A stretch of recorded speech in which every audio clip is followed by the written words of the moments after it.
Check the mic and make sure it sound right, boys.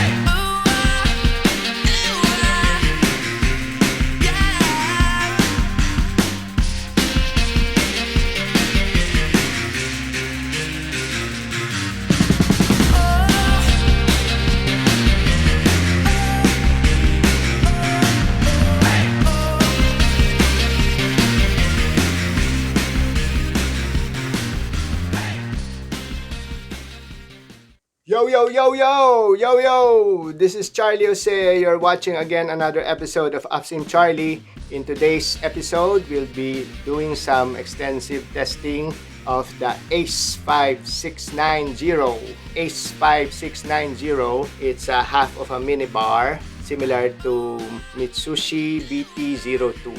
So we're going to do some versus video with that as well.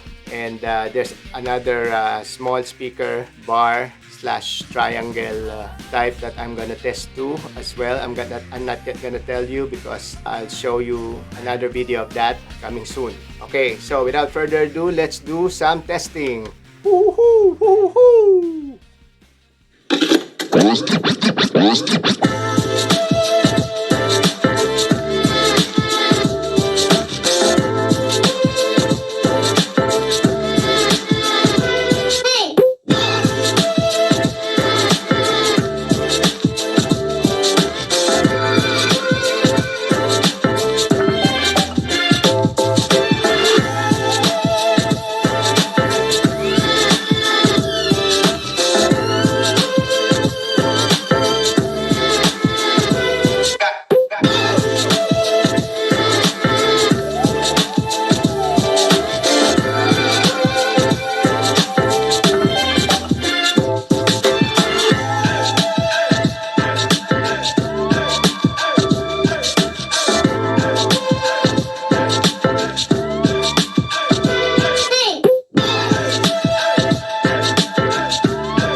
Okay, we've done the testing and you heard the sound.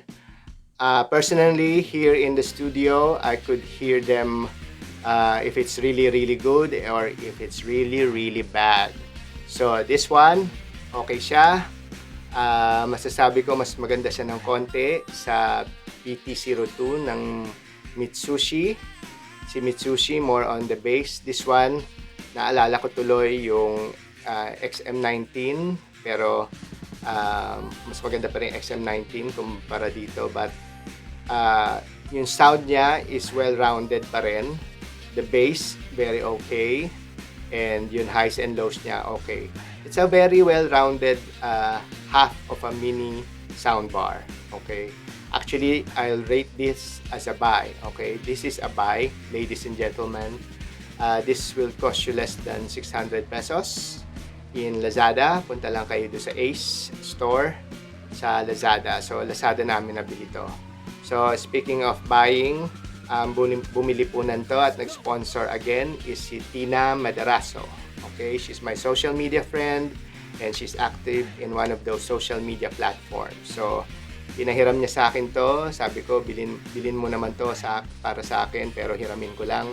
We'll do some testing and do some versus videos with my half a mini bar speakers. Or this could compete also with the full mini bar speakers. So, watch out for those versus video. So again, this is Charlie Jose saying thank you very much for watching and see you on the next versus video. Bye-bye! Woo-hoo-hoo!